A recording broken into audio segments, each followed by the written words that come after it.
In this video, I'm going to show you how to do the internal and external rotation exercises with the athletic movement bands that you got in your Hockey Speed Kit. All right, there's two different heights that you need to have it at. Shoulder height and also mid-level, which is about where your elbow's at. Now, this is going to be different for a lot of people, but there's a lot of ways that you can set this up.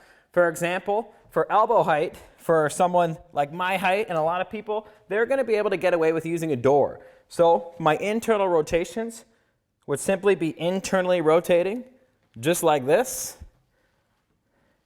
And then my external rotations would be the same thing, externally rotating from there. All right?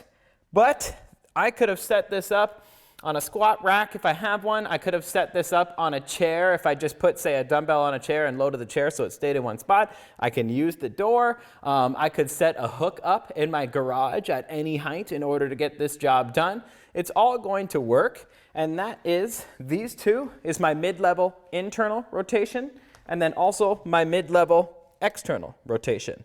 Now, as far as shoulder height, this is when we're going to want to externally rotate at shoulder height, but then also I'm going to internally rotate at shoulder height. So I'm going to show you the difference between the two, because the first one you can do in the same spot. If I'm going to externally rotate, I'll actually use my left hand here first so you can see.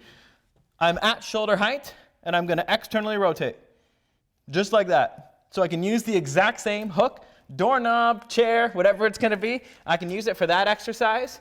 But now for the shoulder height internal rotation, I'm going to want something high so the angle of force is correct.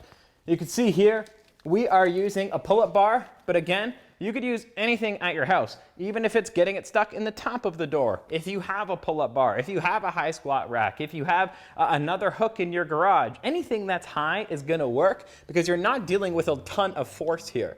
You can see when I'm going to internally rotate, I'm going to face this way, internally rotate, and that's how I'm going to perform this exercise. Okay? Important point when it comes to the bands is that you do not want to go really hard with this and really stretch it or anything like that. You want to actually start light and ideally keep it light, because the rotator cuff is not a strong muscle group. And when you start trying to go too hard and too heavy, number one, the band can snap at you. Number two, the band can break. But number three, it's not even the point of the exercise, because when you start going hard and heavy with rotator cuff work, it's highly likely using your delt and not your rotator cuff anymore. All right? That's how you perform these exercises.